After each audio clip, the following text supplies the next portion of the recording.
Growth Operators specializes in providing programs that help HR professionals develop their skills and build a trustworthy cohort of leaders that can collectively drive the interest of HR. Here's what we'll cover. First, portfolio company HR cohorts. We'll discuss what they are, their purpose, and how to optimize their effectiveness. And second, our go-to HR support. The specific ways we can help with technical and operational HR issues. Let's start by defining what we mean by portfolio company HR cohorts. These are essentially communities of practice that foster learning and development among HR professionals from various companies. The benefits of these cohorts are substantial. Here are some examples. Building connections. They provide a platform to connect with peers, expanding your network and support system. Creating a sense of belonging. By being part of a cohort, members often feel a greater sense of engagement and motivation. Encouraging collaboration. These groups are excellent for sharing lessons learned and best practices, which helps in addressing common challenges. Providing a safety net. They offer a supportive environment to manage and adapt to changes effectively. Promoting accountability. Membership in a cohort encourages personal accountability and drives improved performance across the board. To maximize the value of an HR cohort, here are some best practices for optimization. 1. Establish clear purpose and expectations. Define what the cohort aims to achieve. Clear objectives help keep everyone aligned and focused. 2. Create opportunities for interaction. Facilitate meaningful discussions and networking opportunities among members. 3. Design real-world content. Tailor the content to address actual challenges and scenarios that members face. 4. Maintain engagement. Keep the cohort active with regular touchpoints and activities to sustain interest and involvement. 5. Include calls to action. Encourage members to implement what they learn and share their experiences. 6. Seek feedback and iterate. Regularly collect feedback to refine and improve the cohort experience. You might be asking why Growth Operators is the right partner for you. Since our founding in 2010, we've grown through various stages, including mergers and rebranding, to become a leader in our field. Our expertise spans over 20 industries, including healthcare, manufacturing, and technology. We pride ourselves on being hands-on and efficient. Our team approach ensures that we bring the right skills and tools exactly when needed. Whether it's specialized advisory services or interim management, we tailor our solutions to fit your specific needs. Specialized services in finance and HR. Here's a snapshot of the specialized services we offer. Interim management. From CFOs to CHROs, we provide interim leadership to bridge gaps. Forming and facilitating cohorts. We help establish and manage HR or finance cohorts to ensure they provide real value creation. Educational content. We design and deliver content that addresses practical challenges faced by your team. Advisory services. Our expertise includes process improvement, compensation strategy, policy development, and more. How Growth Operators can help. Growth Operators can support you in several ways. First, starting and supporting cohorts. We assist in launching and managing HR or finance cohorts to ensure they are effective and impactful. Second, coaching and mentoring. Our team provides coaching to help elevate your talent and build capabilities. Third, direct support. We offer hands-on support for technical issues, operational challenges, and talent gaps. We invite you to experience some of our successful cohorts, such as those focused on enhancing benefits or level-setting DEIB, diversity, equity, inclusion, and belonging. These programs have proven valuable for many organizations. Hello. Thank you for joining me today for Enhance Your Benefits, Recruit and Retain with Confidence. I'm Jessica Dawkin. I'm a partner at Growth Operators. We are based in downtown Minneapolis, founded in 2010. We provide human resources and accounting and finance support. We have just over 65 employees in our company, And all of them are W-2 employees. So we are not a contract shop. In other words, we have dedicated employees that do interim, fractional, and project-based work in both HR and accounting and finance. Everything from HR admin to CHRO and accountant to CFO. I've been leading HR teams for over 20 years, and I joined Growth Operators in 2017 to start the HR practice for the firm. I have my master's in HR management and my SPHR certification. Today, I'll be walking you through how to leverage benefits to recruit and retain, trends in benefits and perks, a case study, and the importance of a broker partnership. Let's start with the importance of benefits. How important are benefits to current employees? How important are benefits to candidates? Undeniably, for candidates, benefits are in the top 3. The order of importance can vary by generation, but largely, we see the following priorities hit the top ones for candidates when they're searching for their next job opportunity: benefits, compensation, work-life balance, culture, and career and skill set development. It's not surprising then that as candidates become employees, benefits continue to be a very important tool for retention. Employees expect, at a minimum, that their benefits aren't going to go backward after they join the company, and ideally that they will improve over time. In terms of going backward, what it means to most employees is that their costs would be going up if they're going backward, so to speak, that their deductible and out-of-pocket max has gone up, and or that their benefits have decreased. In some instances, the network has narrowed since they've joined the company. Prescription costs have gone up. Any increases in costs, deductibles, out-of-pocket expenses, and reduced benefits, it signals to employees that the company doesn't care about them. Any changes in this regard drive a negative perception of company culture. And I would say employees more than ever today are very savvy consumers and have a high level of awareness about total compensation and know that benefits are a big part of their total compensation package, and it's something they look very closely at. As an HR leader, I tend to think about benefits in 2 categories to delineate between core benefits that are medical in nature, that require open enrollment, and are typically handled through close partnership with benefits broker. And then I think about another category I refer to as perks, which is all the other stuff. So you'll see here a reference to core benefits and perks delineated from one another. There's so much to keep track of that I find it helpful to break it out in this way and to socialize it this way with employees too. But generally, do candidates and employees think about it in this way? No, absolutely not. To most people, all of these things are just benefits, air quotes. And the core, so to speak, is just a pay-to-play type of category. This is the bare minimum that candidates and employees expect. While it's very expensive for us as employers, it's the minimum bar to meet. In a competitive candidate landscape, they want the best of all of the things, which brings us to recruitment and retention. Let's take a look at what trends we're seeing with benefits today. On the medical side, we see employers looking at alternative funding solutions for their employer-sponsored medical plans. Year after year, medical rates go up and up.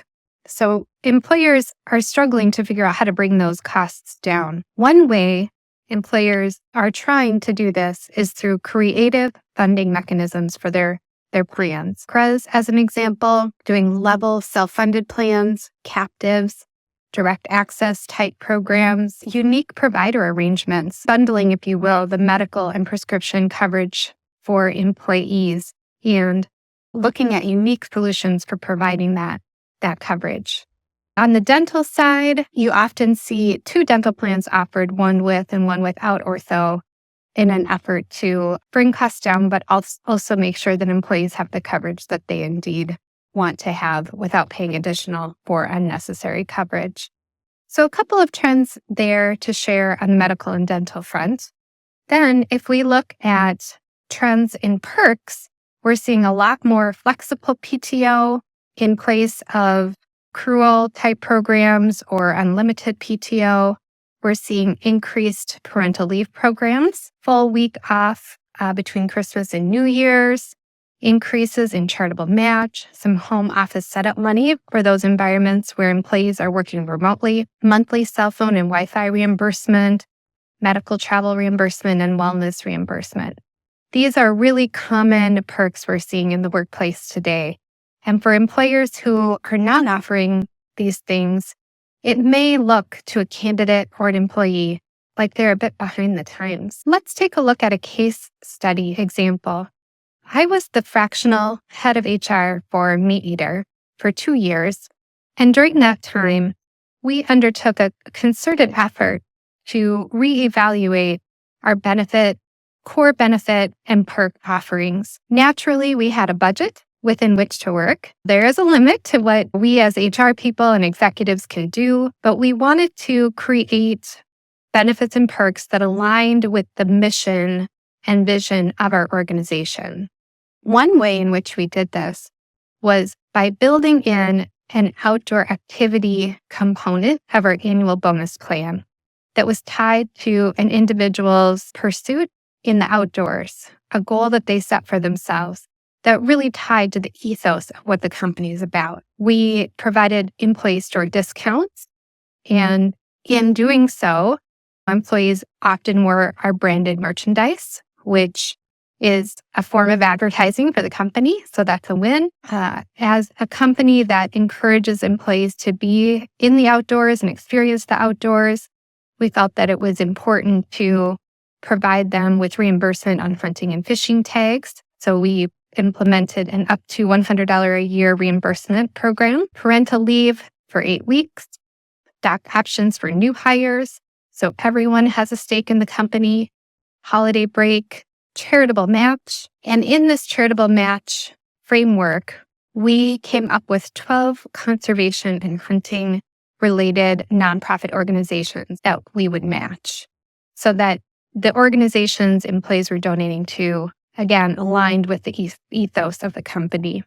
Cell phone stipend, because cell phones were the primary communication method for employees in the company. For a lot of companies, a desk phone is no longer a thing.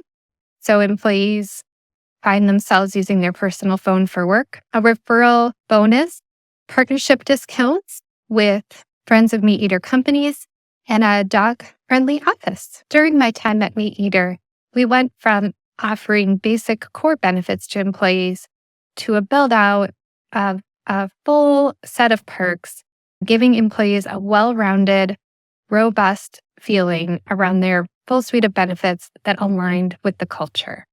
While a lot of this work was done just through sheer creativity and problem solving, some of this work we needed to have a partner help us with. And that's a great segue for me to talk about benefit brokers. If you haven't used a benefit broker before, it's important to understand what they are and how to best pick a partner for your organization. Benefit brokers are licensed insurance professionals who specialize specifically in employee benefit brokerage services. They know what programs are available, which vendors provide them, how they're priced. You should look for one that is agnostic, not favoring any specific company. They should be looking out for your best interests. They can help you gather data and analyze the information and ultimately help you decide what to offer your employees within your budget. They should support your organization with benefits implementation, open enrollment, and resolving employee issues. Benefits brokers are a very close partner for the HR team, and it should feel like they are a part of your team. They get paid a commission on the plans that you select, so you're not paying them directly. Their fees are really built into the carrier cost based on the carrier that you select. There are a lot of brokers out there. Some are small brokers, some are large brokers. Larger brokers can offer clients a full suite of support, everything from trading opportunities to an HR hotline, online enrollment portals, legal counsel. They have a ton of resources. However, a larger broker may tend to give their attention to larger clients. I find that for small and medium-sized businesses, smaller brokers can often offer more hands-on support when it comes to employee and turning around answers to questions faster, but maybe they have fewer bells and whistles. So these are some of the things that you need to weigh when you're interviewing benefit brokers and trying to find the right fit for your organization. Life is too short to work with people you don't like and or who don't do a good job for you. So my advice when looking for a broker is find the right fit. There are a lot of them out there, so keep looking until you find folks that you feel good about. Expect them to be proactive, not reactive. You want someone who is really there to remind you, hey, this is new legislation that's just come through. Here's how this impacts your group, things that you need to do in terms of compliance. They should be helping you through all of that and providing you with all the resources that they can. Through a close partnership with a benefit broker, you can leverage benefits to recruit and retain. Studying trends in benefits and perks will help to make you more competitive, and leveraging case studies like the meat eater example may give you some fresh ideas for how to level up your benefits. If you would like to continue this conversation or explore additional HR topics, please don't hesitate to contact me via phone or email. The Growth Operators team of HR experts looks forward to being a part of your support network. Thank you for sharing your time with me today. Hello, and thanks for tuning in. My name is Melissa Bryan, Managing Director in the HR practice at Growth Operators. My background is in leading HR teams and partnering with business leaders to achieve organizational improvements by identifying and executing innovative and practical solutions to address complex business challenges. Diversity, equity, inclusion, and belonging has been a personal passion of mine even before I'd heard of the acronym and understood what it meant. It's my pleasure to talk with you about it today. But before we start, a little about Growth Operators. Growth Operators, a professional services firm based in Minneapolis, Minnesota, was founded in 2010 by CEO and visionary Rick Nordvold. We're a finance, accounting, and HR consulting firm providing interim, fractional, and project-based services to clients in need of short-term, additional, or supplemental support. We offer a unique team-based approach that aligns the right level of support to the right work at the right time in order to help transform your organization to achieve maximum growth. The topic for today's presentation is Level Setting DEIB, Diversity, Equity, Inclusion, and Belonging. We'll discuss the definitions of each component to first ensure a common understanding. Next, I'll provide some context as to why it matters by introducing several key drivers and objectives. And finally, I'll present a couple models that might be helpful in determining why and how to engage in related efforts to help your respective workforces and businesses achieve success, given your unique stage of DEIB maturity, business stage of growth, and your current and future challenges. So, what is it all about? D, I, and B, 4 separate concepts that together create the acronym. First, diversity. This refers to demographics, including characteristics like gender, age, ethnicity, race, sexual orientation, location, nationality, disability status, and more. The wider the range of these demographics, the more diverse your organization is. Equity. An equitable organization means that every employee receives equal opportunities, is treated fairly, and has the resources they need to succeed in their job, regardless of their background and uniqueness. Inclusion. An inclusive environment means that all employees are treated with respect and care, despite any differences, and consistent efforts are made to support and nurture diverse employees, resulting in all feeling welcomed, valued, and heard. And finally, belonging is the intersection of diversity and representation, equity and inclusion, resulting in all employees feeling accepted, valued, and heard at work. Belonging is about feeling psychologically and physically safe at work, and where every team member is comfortable expressing themselves without fear of judgment or retribution. The key difference between inclusion and belonging is that the former is what the company does to include, and belonging is how employees feel. Belonging is essential to DEIB because it addresses the extent to which employees want to stay with the company and to what extent they thrive. So why does it matter? My view is it matters because it's the right thing to do, but it also matters because it translates into positive business results in the form of broadening your talent pool, boosting employee engagement, increasing retention rates, helping your employer branding, and improving bias awareness in general. So let's take a closer look at the data from recent studies from leading experts. Broadening your talent pool. If an employer can actively demonstrate their commitment to DEIB, Millennial and Gen Z candidates are more likely to apply to work for them. A recent Ernst & Young survey found that 73% of Gen Z and 68% of millennials would choose a company that prioritizes DEIB over one that does not. Employee engagement. When an employee feels included in a team and valued, they're much more likely to go the extra mile at work. That motivates their colleagues to do the same, increasing the overall levels of engagement throughout your workforce. CNBC conducted a workforce survey which showed that 80% of employees expect their leadership team to implement and improve DEIB initiatives to create meaningful change at work. Productivity. When employees feel safe and comfortable and they're supported at work, they do perform better. The Achievers Workforce Institute found 45% of respondents to their survey with a strong sense of belonging say that they are at their most productive self at work. Only 6% of those with a low sense of belonging say that.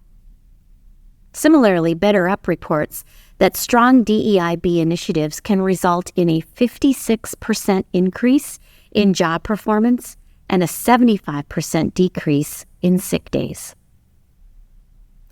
Gartner found that inclusive teams perform up to 30% better than non-inclusive teams.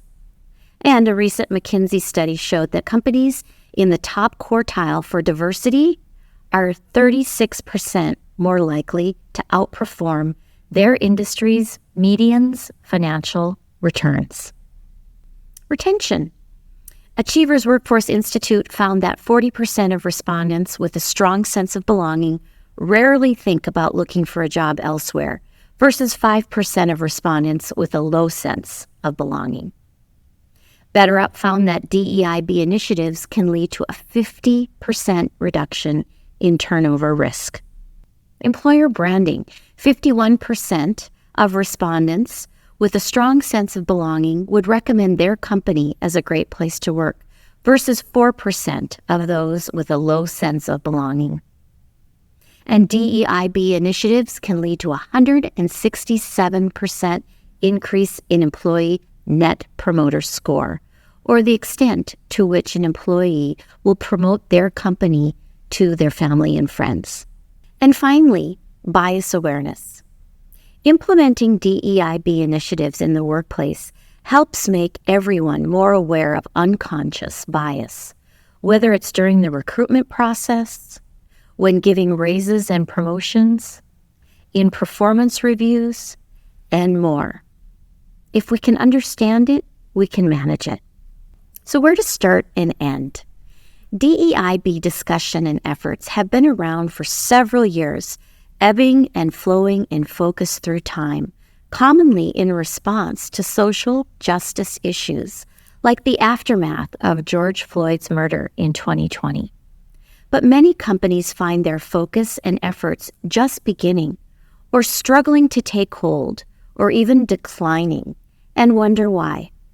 This model outlines the 5 stages of DEIB maturity and suggests that by determining and understanding the stage at which your company is in, often determined by the unique context in which your company operates, growth stage, challenges, market dynamics, competition, etc., you can focus your energies and resources on the right activities, making your DEIB efforts more successful and more likely that they'll keep progressing over time. But depending on your unique business circumstances, you may stay at one stage or move back and forth between or among just some of them. Let's start by discussing each stage. The first, the awareness stage. Typically, a company at this stage experiences some kind of trigger, like a lawsuit, either a payout or a consent decree. Maybe it's social justice or unrest that affects their employees or their organization or their customers. All of these things can create awareness. 2 common examples. Successful, longer established organizations that have never prioritized DEIB, or startups so deeply focused on survival or growth that they haven't focused on creating strong human capital practices yet. You might find yourself at this stage. The next stage is the compliant stage. So these companies do DEIB because they have to.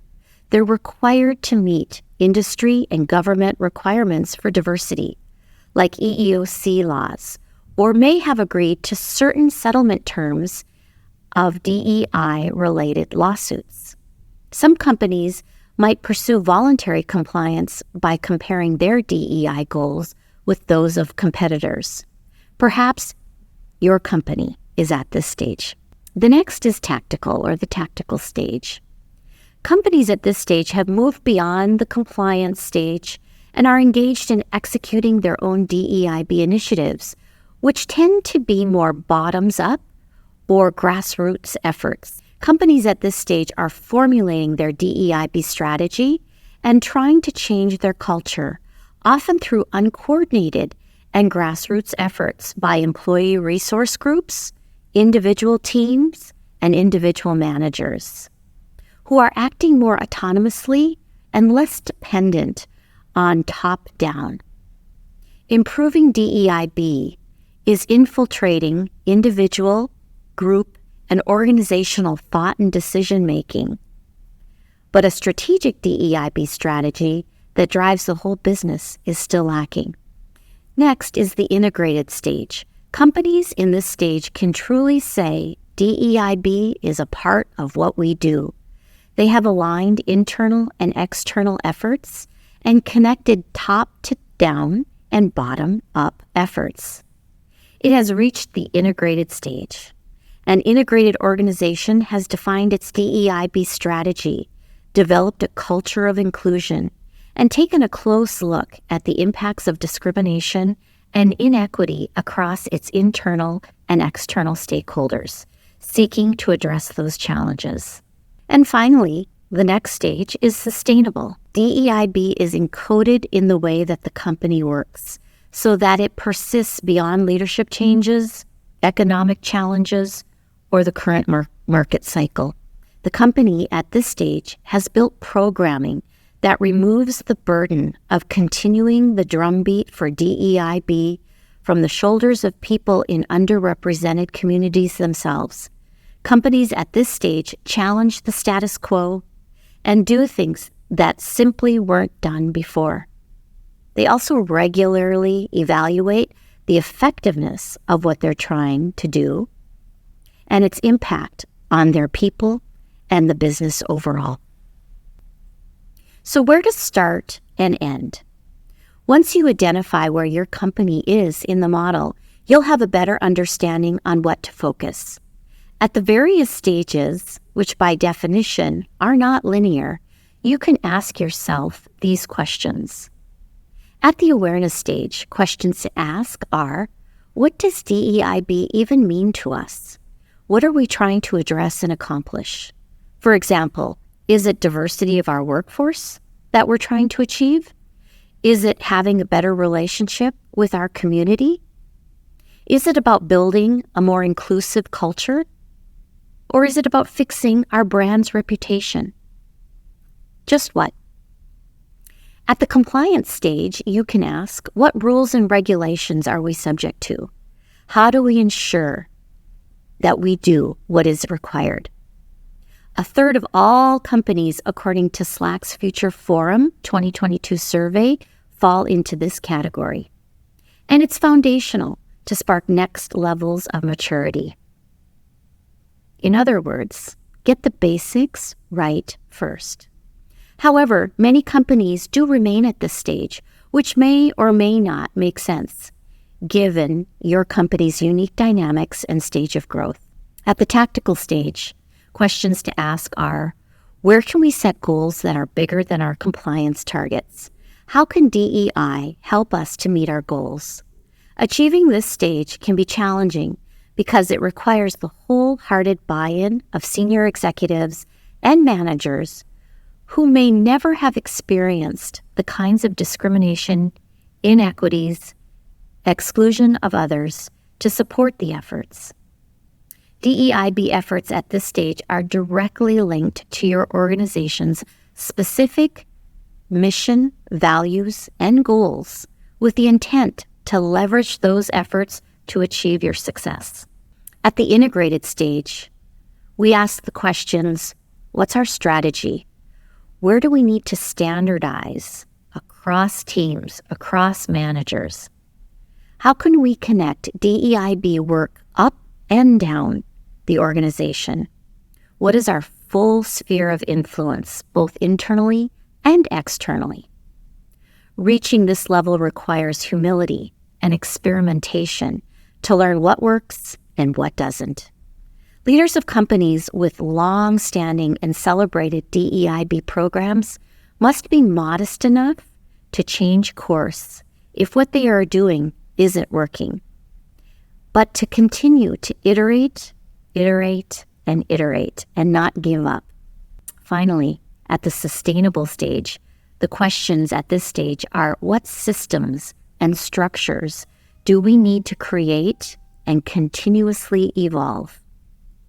Sophisticated commitment to DEIB requires continuous improvements by continually reassessing strategies and initiatives as the organization grows and as the world changes. And why does it matter again? It matters because of the employee experience. Once you've determined your company's stage of DEIB maturity and understand the appropriate efforts associated with it, along with your company's unique circumstances, it's helpful to overlay the employee life cycle when determining the actual activities on which you'll focus. Here is a typical life cycle that represents the experience of an employee from pre-hire through exit. The idea is that there are activities along each stage of an employee's life cycle or journey that work to create and/or improve diversity, equity, inclusion, and ultimately belonging. Let's take a closer look at talent acquisition since it's at the beginning of the life cycle. I've arrayed examples of actions or efforts that range from easily accessible and don't require much budget to more aspirational, sophisticated, which often do require resources. At the accessible end of the spectrum, things that you can do or activities that you can employ, pun intended, in your talent acquisition practice is to ask for referrals from your network and from internal employee resource groups in your workforce. Use keywords and hashtags in LinkedIn searches. For instance, pronouns, LGBTQIA+, neurodiverse, are all examples of keywords that you can use in your search to derive results that you're looking for. Join online communities within LinkedIn again, Facebook, Slack, etc., in your particular industry and engage. Post. Use keywords to find the types of communities in which you want to belong and engage. Ask your hiring managers to assist.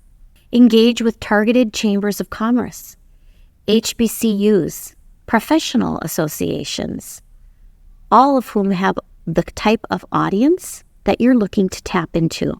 Manually or using technology, remove identifiers in resumes before distributing them to the hiring team to reduce conscious or unconscious bias. Train your hiring team in equitable interview techniques and standardize your selection process. And seek diverse hiring teams. On the aspirational side, some examples would be purchase subscriptions to AI tools to attract, source, onboard, and train. Some examples, although there are many out there, would be Textio, which is an augmented writing tool that helps you optimize the language you use in job postings to attract the broadest, most diverse, qualified candidate pool possible. When sourcing, some examples are Mogul or Fletcher, who basically do the same. Source the kind of talent that you're looking for to achieve a diverse workforce. As it relates to recruiting, anonymize your resumes, as I mentioned before.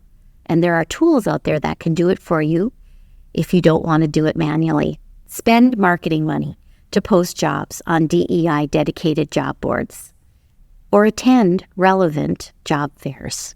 Those are just some examples from accessible to aspirational, depending on your budget and resources.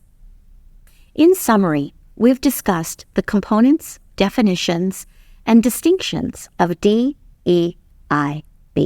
diversity, equity, inclusion, and belonging. I introduced the 5 stages of DEIB maturity so that you could evaluate what stage your company is in and what activities make the most sense based on your company's vision, mission, objective, and business dynamics and challenges. We've reviewed some examples of relevant activities in talent acquisition, and for next steps, think about and ask yourself and your colleagues, what lessons have you learned from your personal and professional experiences? And what practices can you add to your company's efforts to create or promote a diverse, equitable, inclusive, and one in which all employees belong organization? Thank you for listening. If you or anyone you know might be interested in further discussing this topic or any other, don't hesitate to contact me by emailing or calling. Growth operators would love to be included in your network of help. Thanks again.